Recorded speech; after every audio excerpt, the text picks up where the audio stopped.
Hi, and welcome to the Animal Welfare Junction. This is your host, Dr. G, and our music is written and produced by Mike Sullivan. I was able to spend a few hours with very lovely people from My Dog is My Home and from Found House. These are organizations that are in the business of helping people experiencing homelessness or that are housing insecure and taking care of themselves and their animals. So really important work because we care about the animals, but if we don't take care of the people that care for these animals, then we're really not doing much. So this episode is going to be several clips that I got during my experience at that 10th anniversary reunion. So I'm going to say there's going to be a lot of different audio, different, say a little bit of fuzziness and graininess in some of the things, but hopefully you're going to get the information and understand the important work that these groups are doing. So hope you enjoy this. I'm here with Kristen Kim from My Dog is My Home and Garrett Parson from Found House. Thank you so much for inviting me, and this has been an amazing event. So can you let our listeners know what the purpose of this event is? Sure. It's our joint 10-year anniversary celebration. So both My Dog is My Home and the Pet Support Program have been working for 10 years to keep families together with their animals because we recognize them as parts of our families. So we decided to join forces and throw a big party and to reflect on the places that we've been and where we're hoping to go in the next 10, 20, 30 years and infinity. Yeah. Excellent. And during this event, we're going to hear from different individuals that have been clients of yours. So what are the things that we're going to be hearing about today? You're going to be hearing really what these people's experiences were, their lived experience with housing insecurity, with homelessness, with an animal at their side, and how important that animal is to them in their life. That's what you're going to be hearing. And from what I understand, the need is a lot bigger than what you guys can offer, right? Like about how many people ask for help and how many people of those can you help? Yeah, at the Found House Pet Support Program, we sheltered 131 animals last year, but we had to say no to 618. So that just shows you right there that we need to keep expanding and growing so we can keep more families together. So what is the purpose of the pictures and the things that we're seeing here today? Oh, well, actually, this is where My Dog is My Home started. It was really with the storytelling. Because we feel like that's really the most impactful thing that we can do is to share people's experiences and amplify their voices. I'm a big nerd and I appreciate research and I think that's super important, but honestly when you share data and reports and academic journals and stuff like that, it is not half as impactful as somebody's true lived experience. And so this exhibit, all the photographs, all the stories are really about hitting people in their hearts. Anybody that's listening, how can they support your programs? Yeah, absolutely. You can go either to foundhouse.org or the My Dog is My Home website, which is mydogismyhome.org. I could have guessed that. There are both functions on those websites to donate to our organizations. So now I want to share with you 4 stories that were shared during that event. So get your tissues ready because they are definitely going to tug at your heartstrings. My Dog is My Home storytelling program is incredibly important. Always policy and programs should be influenced by the people who have had the experience in their lives of being homeless with their pets. So we feel like this is one of the most important parts of our program with My Dog is My Home. One of our storytellers isn't here today, so someone else is going to share for them, but we're going to start right now with Leslie. Leslie Hutchinson is an animal advocate who loves to connect people and animals with resources they need. She has experienced homelessness with her older cat, Punk, and has worked with Found House several times to keep her family together. Welcome, Leslie.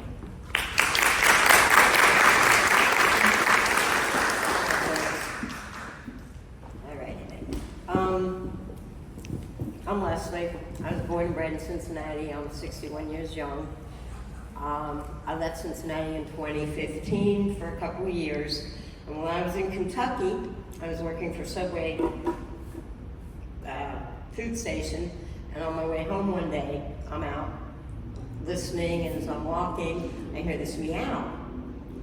And the next thing I see is this little black drowned rat. So I put her in my backpack. I look around to see if anybody's out. I mean, it's storming, nobody's out. Put her in my backpack and start walking home with her. And she kept trying to get out, and I kept calling her a Punk, so that's how she became named Punk. I forgot my pictures today, sorry. Well, 2017, I came back to Cincinnati, moved in with some friends. Punk got to go with me. I moved into my own place through GCD and Excel. It went up in smoke 2 weeks after I moved in due to a tenant. Ended up staying in a hotel. Went to stay with other friends and ended up having to leave there because I wasn't on the lease.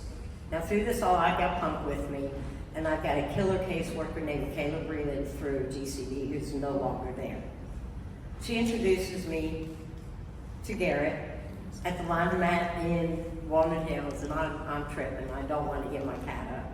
I've had to release other animals at other times when, you know, things happen. I had a dog that chased the mailman. He had to go. So I really didn't want to do it, but my tent where I was staying was basically half a mile from the shelter, so I'd go down every day to see Punk. During her first visit, she got sick on. They took her out of her kennel, gave her her own office, put her name on the door, and I think Garrett had to take her to the vet like 3 times, and he wouldn't call me until he got her back there because he knew that I would have lost it. That would have been the end of me standing here today, honestly. She is everything to me. I have 2 more now on top of her, but she's everything. Got housed in a I was living with other people in a sexual offending building, but I needed a place to stay because I wanted my cat back. Went, stayed there, ended up having to have surgery on both of my legs, ended up in a nursing home, couldn't take Punk with me. So of course, Garrett comes to the rescue again. He has Punk that time for about 4 months. And at that time I couldn't go visit her because of my legs and everything. And I was in a nursing home. So he'd send me pictures, and she was actually in foster that time. She was actually not down at the shelter. Get a job with a nanny, get my cat back, go to Indiana, it doesn't work out, call GCD, they can't get me back to Cincinnati. Call Garrett, they send a taxi cab, cost them $200 to get me back to Cincinnati with my cat. They leave the shelter open an extra hour so I can deliver Punk to make sure she's taken care of. Now, the first time I went to the tent, I actually tried to make an outdoor litter box. She disappeared on me that first night, and I was on a main street, and I really thought I was gonna lose her at 3 o'clock in the morning when she shows back up. And since then, I panic. I mean, if she's in another room and I don't see her or hear her, I panic. But got her back after that situation, ended up in another housing situation that didn't work out. And where I'm at now, I've been for 2 years, thanks mostly to Garrett and the Found House. I still have Punk. I have a 2-year-old now named Pete, who walks around my house, and they're both, my cats are both solid black. And her name is Pete, and she peeps when she walks around the house, and she's as mean as a snake. You can't pick her up, you can't pet her, unless she wants you to, and then she'll come over and love on you. And now I have a 3rd cat who my daughter just decided to bring her straight to my house. And of course, Punk, my oldest, doesn't like anybody, but she tolerates them, and Garrett's getting ready to take the 3rd cat for me to get it fixed. But without the Found House, I wouldn't have my cat. I'm also on a site called Nextdoor, and I advocate a lot for the Found House. I mean, somebody will say, I'm about ready to be homeless, and it's like, you need to call this person. If they can't do something, they'll at least send you somewhere else. And now I'm trying to get as many resources as I can, because as soon as I left Thursday, I got a phone call on my messenger saying, hey, this girl's getting put out of her apartment. What does she do? She has 2 cats. And these are just people that I know from the street or from my networking. And I do what I can. You know, I've got people that help me, and if I can help them, just like doing this. Punk has been this was done in a 2023 calendar actually, for the Found House. She's December for a 24-25 calendar for Paul's. She's done a Channel 12 news report, and this is the 2nd event she's done here.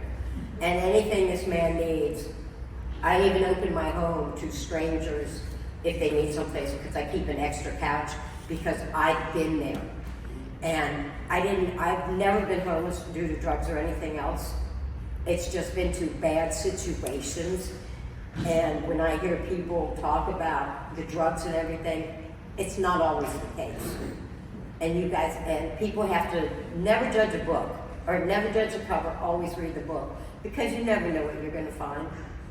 And like I said, I'm so glad to be part of this, and I'm so glad you guys all showed up to help, and I will keep advocating for at least another 30 years, because I know I'm going to be here. My mom's 88, still works 4 days a week, raises dogs. I mean, this is how much of an animal family I am. And she just lost an 18-year-old dog the other day. And a friend of mine passed away, and she's like, well, one of my dogs died. And I'm like, okay, well, that's not the same as a person, but I get it. That's you've had him for 18 years, so I get it. So again, thank you guys, and I will send this off to the next person. Sorry if I talk too long.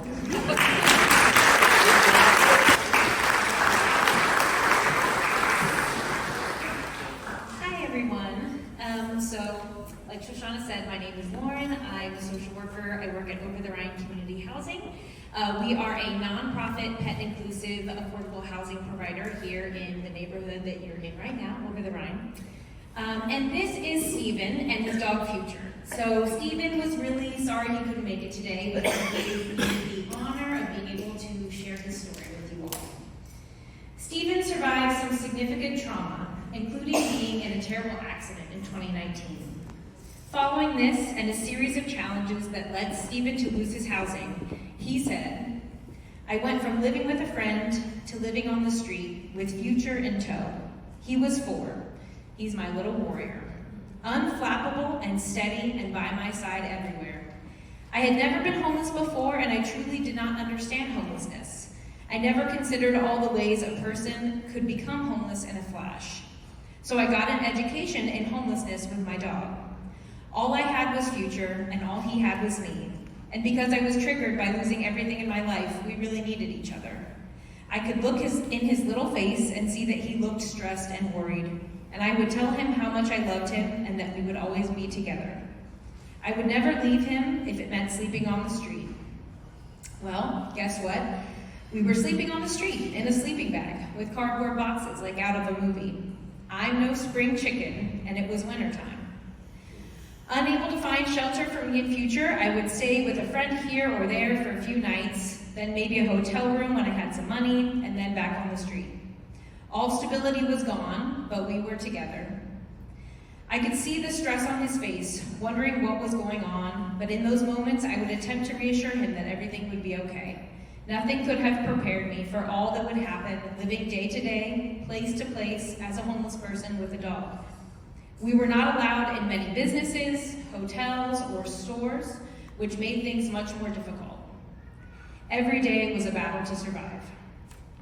After sleeping outside behind a church downtown, I went to the VA and I was introduced to my social worker there, Amy. Amy was so instrumental in helping me navigate the obstacles and agencies on my journey that would eventually get me and Future off the street. She was able to help me get a bed at the VA dormitory at Goodwill and also introduce me to Garrett Parsons, who worked diligently to get Future a spot at the Fountain House during this time. Being separated from him was so difficult for me and was also hard on him, but it was necessary for us both to ultimately get stable housing. I was able to visit with Future every week, and the people at Fountain House were kind and understanding. Future was well cared for during his stay at the shelter. And in reference to Future's name, Steven said, the only way to describe how I felt the day that he was born is that I looked at him and he was so wonderful. I felt this burst of pure joy, and I knew my future would be better than my past. I almost called him wonderful and then decided on Future. 2 syllables are easier than 3. And so I'm proud to also now call Steven and Future tenants of ours. They moved into our apartment at our new building called the Barrister Apartments downtown here earlier this spring. And so this picture is actually, I think Garrett took this the day the two of them moved into their new apartment together. So thanks for letting me share this story.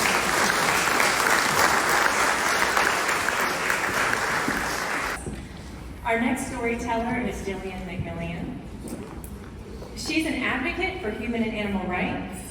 She's and for the human-animal bond, a co-sheltering enthusiast, and last but not least, a volunteer and storytelling advocate with My Dog Is My Home. Jillian is a person with lived experience in homelessness, the loss of emotional supports cats during homelessness, and mental health conditions.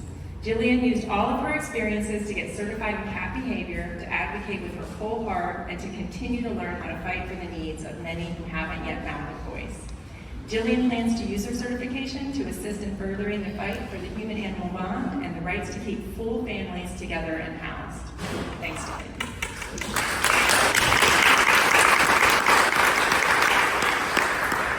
Okay, you're gonna have to give me a minute here. I'm a bit of a mess. Like constantly, like all the time, this is normal. My story is a bit different. I decided on writing a letter. I can't even, what do I do that for? I decided to write a letter to my cats because unfortunately they didn't come home to us. Okay, here we go. Good luck to you guys. Dear Wasabi, Sashimi, and Kitsune Kit Kat, I'm in hope that this letter reaches your hearts in a way that can heal all of us. I still remember when you became part of our family. Sabi and Shimi, when you came to us, Sai was about a year old, give or take. Sai's my daughter. She's my daughter. It was around 2010. We had recently come out of homelessness when we heard that you were born. When my sister Elaine told us that you were old enough to leave the nest, we hustled out miles away in our dodgy little Mazda. We went and we got you to come home with us. You made our hearts full. It was incredibly warming to see you whenever we came home from being out for the day. Sabi, your tail would vibrate with excitement. Sometimes he would run to your food bowl and start eating while meowing, and there's nothing like the sound of a cat meowing while they're eating.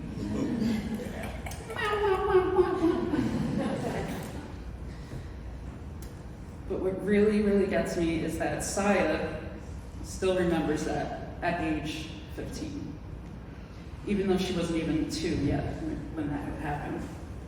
And my dear Shimi, when you were excited, you would plop down onto your side and just start purring. How could we not pet you when you look like a fluffy, vibrating pillow? The two of you really made the perfect beginning to the perfect feeling of wholeness in our whole family. It was me, a single mom with complex PTSD, a curious daughter, miles away from a family we already felt rejected from. We were on our way, on our own in many ways, until we united with you. Your existence made me feel loved, accepted, and worthy of being loved and needed. I still look at old pictures of you two cuddled up. Shimi, you were the brunt. Sabi, you were the big one. But by the time we moved to our next apartment, which was bigger in Sayville 2 years later, Shimi, you were the big one. And when I was having symptoms of depression, the two of you became my safe place. When I was anxious, both of you would take your positions on me and wouldn't move until I moved you. Even then, you would make your way back to me or would stay close until I was still again. Sabi, you were also an anxious one yourself. You would climb up on me and stay on my chest as if to calm me. And within recent years, I realized what you were doing.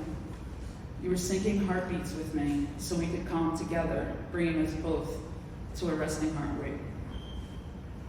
In the midst of our time in Sayville, there was a period of my life where I was having suicidal thoughts, but because of you, I wouldn't make a plan. I was mostly bedbound.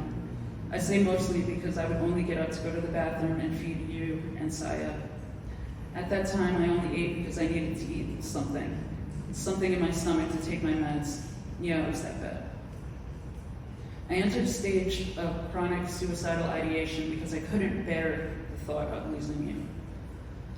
I couldn't imagine a world where Saya would be safe with a family member or my best friend, but I could only see darkness when I imagined you without me. I would frequently have vivid, intrusive thoughts, imagining terrible tragedies that could happen, and see the two of you roaming desolate streets aimlessly, trying to survive. The very thought of you not having me to care for you and keep you safe shook me to my core. It was scarier than death. and it's what kept me from making the irreversible decision to leave this earth by my own hand. And of course, the journey through the season of ideation was rough, but it helped keep me fighting for you, for Saya, and for this beautiful family.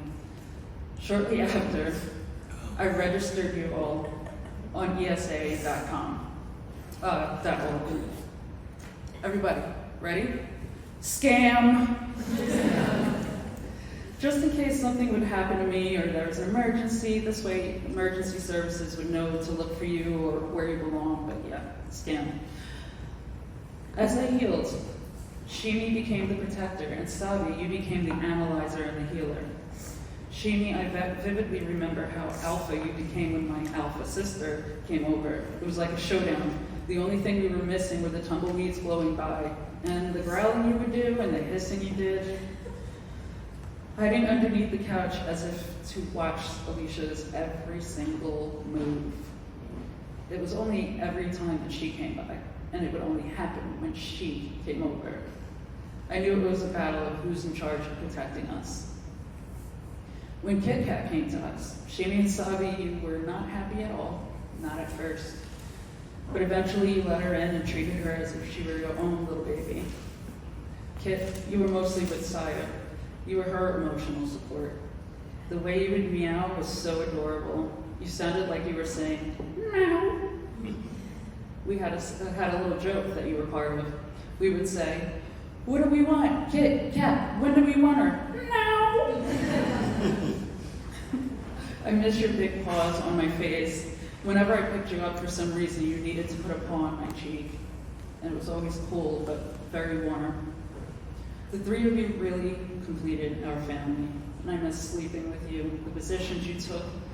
When I would climb into bed, you could pin me down. And if I moved, one of you would go flying, so I just stayed still. It was nice and warm, and I felt my safest with you in my bed. There were quite a few things that led us to part ways. One of which is that the emergency shelter that we moved into refused to acknowledge the rights we had as a family. And that's for us to be together. But we had to put you with a foster. And during the time between 2018 and 2020, I felt lost without you. There were times when I would wake up in the middle of the night thinking that you were pinning me down in the bed, and then I'd realize it was just a heavy spot in my comforter. Shimi, when I found that you passed away at the foster's home, I felt so sick. Like my life and Saya's life had been taken. Then to think about what you were all going through there, and I wasn't around to protect you. I felt guilty for years after. Even now, I still picture how terrified you were. I know logically it's not my fault, but I still carried the weight emotionally. And I fought like hell for you. Even still, I look for Sabi and Kit on Long Island pet pages or groups on Facebook all the time. Today, I do my best to honor you in everything I do. And today, Saya and I are now housed in a huge apartment with Saya's big brother. We've been out of the shelter almost 4 years now. I completed school for cat behavior in hopes to use my certification to prevent what has happened to us from happening to other families. I've been part of an organization that shares the same value of keeping families together, like ours. My dog is my home. Yes, thank you. Don't mind if I do. And with their encouragement, I'm able to tell my story to further fight for the families like ours. You now have 2 fuzzy kitty siblings named Cowboy and Bebop, and I think you would love them. Cowboy is almost human, where Bebop, we're still kind of unsure if she's from Earth. We adopted them as soon as we felt strong enough and safe enough to love again.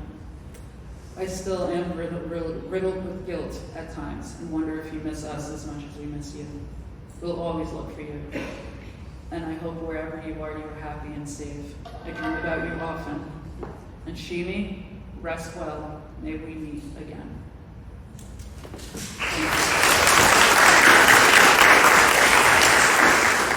Ryan Smith is going to join us to talk about his experience of being homeless with his dogs Crimson and Sable. Some of you already got to meet Crimson and Sable when they were running around. I'm sure there'll be time to meet them again after Ryan's done with this story.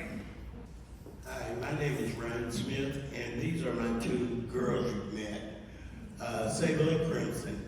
We're here today to share our story only because in 2022 we met Mr. Garrett Parsons. We found a house full of remarkable, loving, caring, honest, compassionate, and devoted people. Our Genesis family. We recently found out that we had family all over the world, and that we were invited to attend the anniversary celebration to be introduced to all our relatives. I never knew our family was so huge. I couldn't believe it. We not only found house, we now have a home to call our own. I was originally born in Middletown, Ohio. Sable and Crimson are sisters born in Simpsonville, South Carolina. 1 year apart, they both have the same mother, whose name was Delightful, but different daddies, even in the fur world. Sable's father's name was Rascals, and Crimson's father's name was Elvis, from Memphis, Tennessee. I got Sable March the 1st, 2016. 42 days later, I started a series of surgeries for colon cancer, which resulted in 8 procedures from April of 2016 and ended in May of 2018. Crimson came along a year later, January 10th, 2017. Sable and Crimson, my fur children, my pride and joy. Since I started a family, I've had many life-changing medical issues, rejections, disappointments, and obstacles in our way. However, through it all, Sable and Crimson has stayed right by my side. Here are some of the things my children and I have had to endure in order to remain a family, and it has all been worth it. From South Carolina, after recovery from surgery, we relocated to Lebanon, Tennessee, in order to be near my family, and it was great.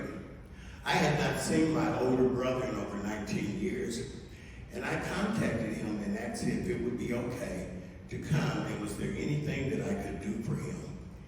While I was there, he replied, "All I want is some of your good home-cooked meals." Labor Day, September 2021, we arrived back in Cincinnati, Ohio, and we've been there ever since. My brother, due to medical issues, was allergic to my girls. I was forced to leave my girls with a relative in Middletown, Ohio.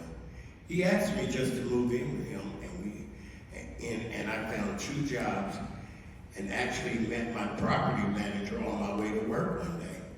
I walked out of the Sunoco and I was trying to get into her car by accident. We both were riding in hybrids, blue, and she said, "What are you trying to do? Why are you in my car?" We connected instantly.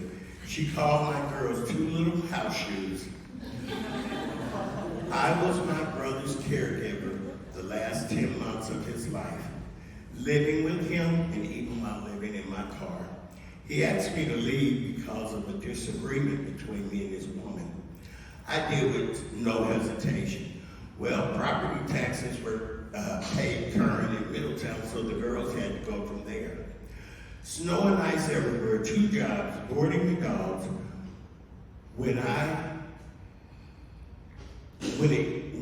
It was rough. Boarding the dogs when I could, it was rough, but we stayed together. I was given 3 referrals, nothing for Sable and Crimson. I could have packed them in a tote bag and they would have never knew they were with me. Sleeping in the car at a nearby Family Dollar, which went on for quite some time. We met an older lady who would wave at us and speak, "I love your dog," she would say. She would eventually offer us warmth, a place for me to take a shower, change clothes, and rest. We had to go sometimes. Other times we could hang out for a day. She was on government rental assistance. It wasn't permanent, but it gave me enough time to meet our hand up, not a handout, Gary. He told me I could bring the girls to him, but there was no room in the kennel area. but that he would keep them in his office until something became available. He met the girls. I put a pee pad on his floor. I signed some forms and was given a copy of my responsibility and visitation rights. Genesis, a real family. Finally, a safe place for my girls while I put our lives back together. By the way, Sable and Crimson had a home to go to the same day. They charmed their way into Garrett's heart and his apartment. Garrett was very impressed by the girls' health, their demeanor, and mannerism, which made me feel as tall as a giraffe, because I was feeling like a total failure about what the girls had been going through. What a year. Garrett had their vaccinations completed and also had them chipped. Sable and Crimson loved the beauty shop. That's at the top of my daddy-do list. We moved in our apartment and were reunited in April 2022. I was later informed at the end of May that due to sleeping in my car and a history of DVTs, I had developed 18 superficial blood clots in my left leg and 8 DVTs in my right leg. I couldn't walk and was scheduled for a thrombectomy on June the 15th, 2022. I was released from the hospital on June the 16th, 2022. After my surgery, I was asked to complete a wellness check on my brother by his daughter. I, along with the Chevy police in Cincinnati, Ohio, discovered him deceased in his apartment on June 18, 2022, after I came home. I secured employment with the all-inclusive radical ministry, but due to problems with my legs, other health issues, and contracting COVID, not to mention that in December, our apartment had flooded. In the midst of the pandemic, COVID-19, recovering from a thrombectomy, my depression had set back in. And if it couldn't get any worse, I totally drifted into a very dark place, which I couldn't get out of. And by April the 29th, 2022, my big brother Garrett picked up the 2 girls, and I was admitted in the Beckett Springs Psychiatric Hospital for 30 days. While I was there, my new family took care of the girls until I arrived back home and was back to my old self again. We moved into our present apartment in December 2023, and we have been there ever since. Sable and Crimson, I hate to brag, but I have 26 plus a few more reasons that my fur children have given to me. A, they are right. We found our family ancestry. B, they believe in me more than I did myself. C, they comfort me and they console me. D, they're dedicated to me. E, they energize me and they are excellent children at all times.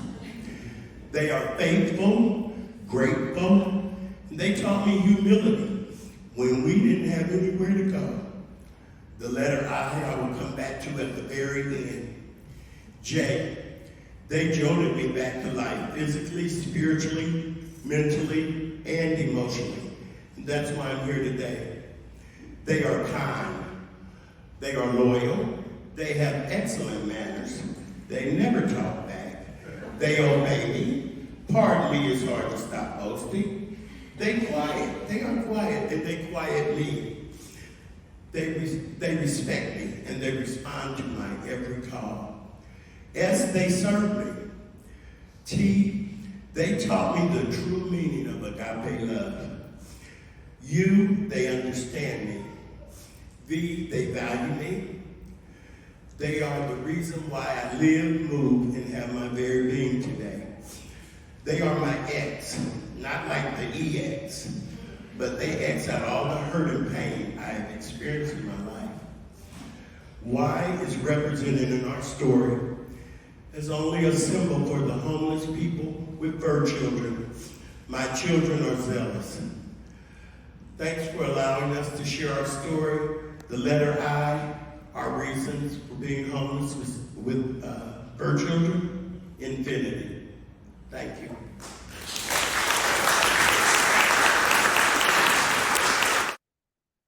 So I hope that those stories made you think. Things to learn from it is to not be so judgmental and to understand the importance of the animals. You know, all the people that say, if you can't afford your animal, don't have it. How can you look at these people and tell them you don't deserve an animal? You don't deserve that dog or that cat that fills your heart and keeps you going. I mean, literally, to as you heard, some of them get up each day just because of that dog or cat that is there. So if you are so inclined, visit the pages for the hosting organizations for My Dog Is My Home, mydogismyhome.org and foundhouse.org. Learn about them and see if there's something that you can do. They of course always need donations, but if you can't donate, there's always ways to help by sharing the information, by letting people know. So thank you so much for spending this time, for listening to these stories. And as always, thank you for listening and thank you for caring.